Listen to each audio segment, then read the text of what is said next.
Buddhism, it's by far upheld by many, many scholars to be the most precious treasure of philosophy on earth. Why do we say that? Because it has the most literature. Just to mention the Chinese literature on Buddhism, that is close to 9,000 volumes over the span of 1,600 years of translations since the Tang Dynasty. We can start from the Tang Dynasty. How many words are there together? Uncountable, billions of words in Chinese characters written about Buddhism. I'm just considering the Chinese version of the Buddhist teaching. If one lives up to 100 years of your lifetime, one can only maybe read a few of those sutras and Abhidharma sutras. And since about 200 years ago, many translations have been made of many other foreign countries other than Chinese. English, French, Italian, German, especially German. Germany was one of the most forefront in trying to understand Buddhism through translations. Why? In Europe, why? Because Germany somehow within the past, or maybe 150 years ago, or 200 years ago, they seem to have the most archaeologists in their country. And they went abroad to India, to Asia, to Sri Lanka, to Burma, for excavation of relics of human civilization. And what did they find? What did they find? They found old sutras among the heaps of materials that they excavate from caves, from underneath the earth crust. Maybe not underneath the earth's surface. So, if you're a first-time comer and you're thinking about, I want to understand something about Buddhism, I'm interested in it, and it takes more than just one session. When we talk about Buddhism, our intention is not to convert. Conversion is forceful. Conversion is one-sided. It has to be mutual. You have to first understand the objective of meditation first, maybe. Let's restrict our thinking. But am I not talking about the 9 stages of development? Maybe I'll leave that to beginner's session, as you suggested. Maybe somehow we should have beginner's session. Otherwise, I'm always going back to the origin, to the. Let's have a review on the 9 stages of mental development. And of course, the first one is mental placement. How do you place mentally your mind inside the mental placement? That's mental placement is extremely important. Talking about mental placement, there's something that I should review again. When we're talking about mind and gearing our mind inwards, what are we talking about? We have to understand our consciousness. How does our consciousness work? How does a consciousness arise? The other day, on the first Chinese New Year, I was distributing apples and oranges out to visitors in the first hour of after midnight. And there was a Caucasian member who said, I said, here's an apple and some apple and oranges, wishings for blessings, auspiciousness, good health. And then he said,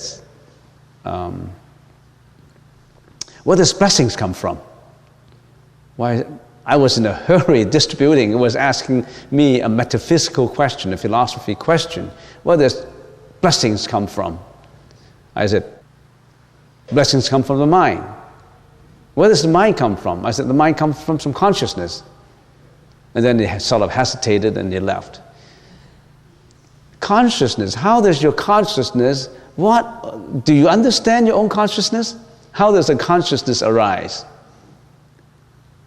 If you study psychology, probably you know something about it. In psychology, we're talking about 3 kinds of consciousnesses. The outer level consciousness, and then the subconsciousness, and there's also the super consciousness. How does accrued consciousness arise? Why are we talking about consciousness? Are we not conscious? Maybe you are not. If you're not conscious, it's not right. You have to be conscious. If you're not conscious, you don't know what I'm talking about. Say if you're fainted, or if you're in a coma, or if you don't pay attention to me, you don't know what I'm talking about. Because your consciousness does not arise in listening to me. When you're eating something, if your mind is dreaming away, you don't know how it tastes. You're eating, but you don't know how it tastes because your mind is somewhere else. Maybe you're grief-stricken. Maybe you're too happy, you're too joyful. You don't know what you're eating. You could be eating on a hamburger and you don't know what it tastes. You just spontaneously eating it. You're not paying. Your consciousness of tasting does not arise. You could be seeing without consciousness of seeing because you don't notice what you're seeing. The same applies to listening. So how does a consciousness arise? The Buddha said there are 5 general mental formations when a consciousness arises. The first one, for example, if my eyes look at something, then my eyes, first of all, have to pay attention to that object. So my eye, my sensual organ, my eye organ, view an object. So my eye can view, and that object is being viewed. This is a can, and that's being. So this being view, and in this process of my eye viewing and an object being viewed, the visual consciousnesses arise. If I pay attention, there's an attention in there. But before that, you have to first of all pay attention, and then secondly, my sense organ has to be in contact with the view. So the first one is attention, the second one is contact. It has to have contact. So there's an object of being viewed. There's an object. There must be an object. And then we have attention, we have contact, and then we also have a perception. That means that contact is just crude, and if that contact touches the object, it's perceived by the eye. Another level is a closer level, is catching the object, contacting it, and perceiving it, absorbing it. But your eyes perceive is only a crude consciousness. It has to be conceptualized in your mind. Oh, that's a red door. As a door is an object, that's a red, and it has carving on it, and it's right in front of me. So you have to conceptualize it. In the process of conceptualizing, you are somehow analyzing it, reflecting back on it a little bit, but there's only crude consciousness.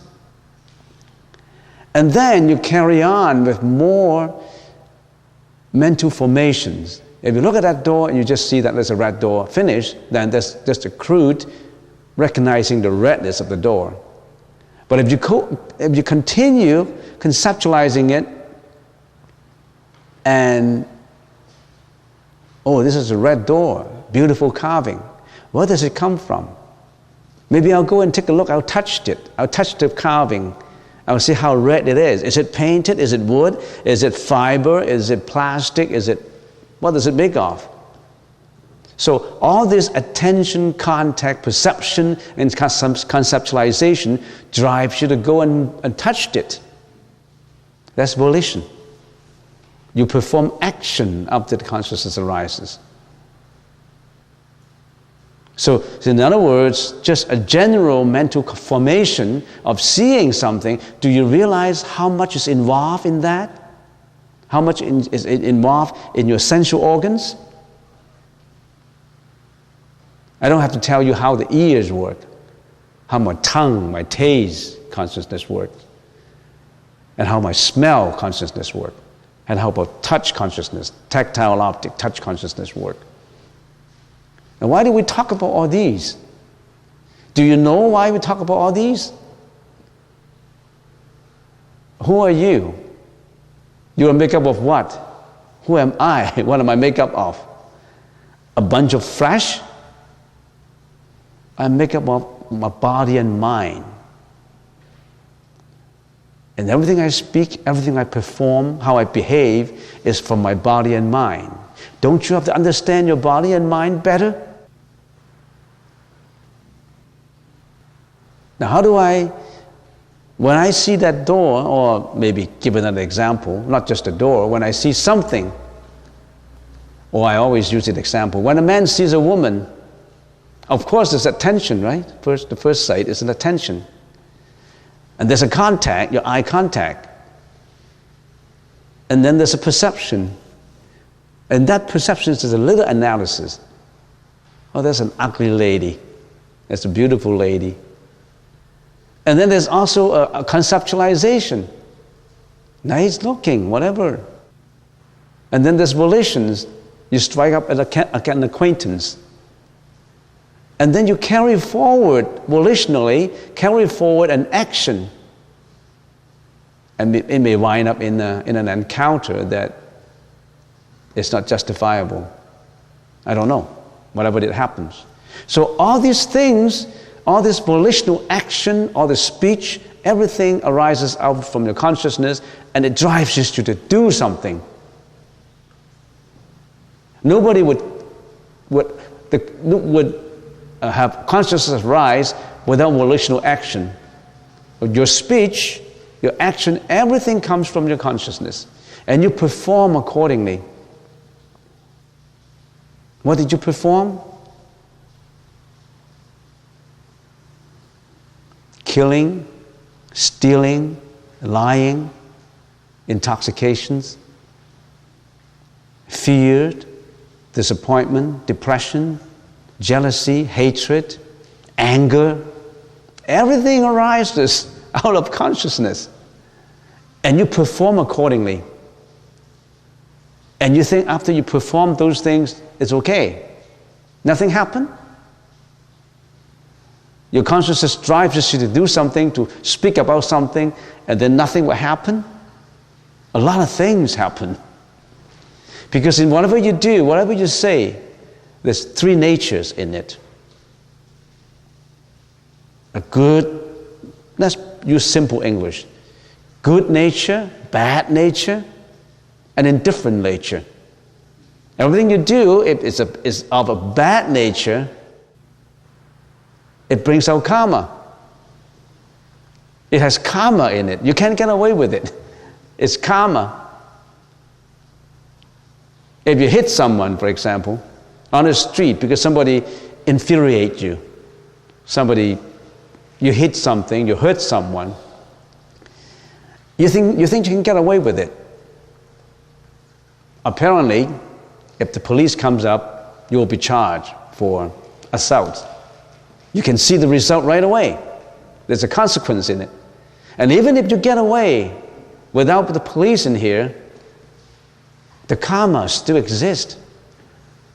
In other words, that injury, the cost, there's a cost cultivated in it that you injure some people. And then somehow you get a consequence.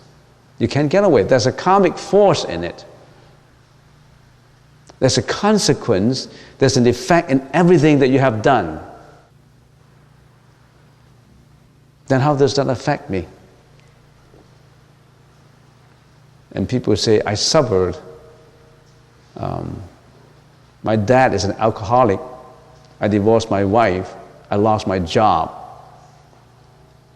I couldn't go through university. I failed out. I dropped out. I'm unemployed. I'm on welfare. I have a terminal sickness. My family member is ill. My mom and dad divorced, and I have been an orphan since 5. I suffer terribly. Why do we all have all this suffering? Why? Because you brought your own karma. Because you have done something that attributes to what you're suffering. Not God. Don't blame God for it. It's not God who gave you this. God wouldn't give you any of this unkind consequences. It's not God. It's you created your own destiny. You create your own good destiny. You create your own bad destiny. You create your indifferent destiny. Nobody else. So do we need to know about our mind? The Buddha said that's why you have to study your consciousness so that everything you do is of a good nature. Yeah, it's easy to say, okay, I do everything good, so I'm fine. Everything I do, I'll be a good boy. I'll be a good girl, I'll be a good boy. But can you control yourself? You know certain deeds are not good, but you're still doing it. You know you shouldn't be on drugs, but how come you cannot get away with it? You know you should mix with bad friends. How come you couldn't get away with them? You know that I don't want to go to a rehab center anymore, but you still, every time you commit something, you go back there. You know that you have to work hard, but you always get fired for laziness. Why do all these things happen? Because you're not strong in your consciousness. You don't create something that you should be striving for. So, in meditation, the foremost meditation is you bring your wandering mind back home. Because you've been doing all these things without control. That's why you get mad, you get angry, you get jealous, you get, fraudulent, you're arrogant, you're selfish, you're egoistic. Or sometimes you may be doing good deeds too. Don't get me wrong, I'm not negative. There are 26 mental afflictions, and there's 11 good deeds that you have been doing. Not just, whatever comes from your mind is not just bad things, also good things too. You always have a choice in you, but it seems that we always pick up the wrong choice. There's a choice that you should be compassionate, but we always hate people. There's a choice that you will be non-selfish, but we're always egoistic. There's a choice that you should be working hard and get what you want, but you are sluggish and slothful. So why are we doing this?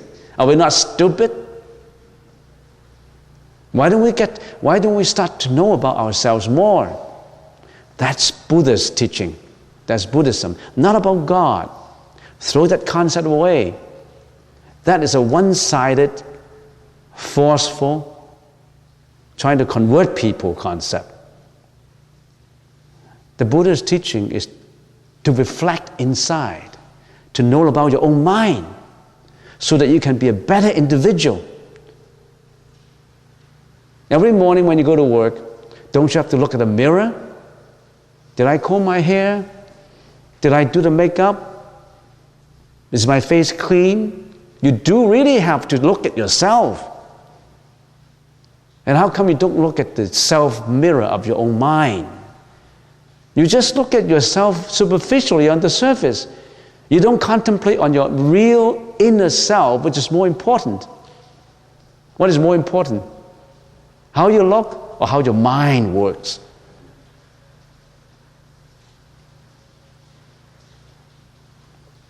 You want to have the good looks, you have to have a good mind. Your mind must be beautiful in order that you look beautiful.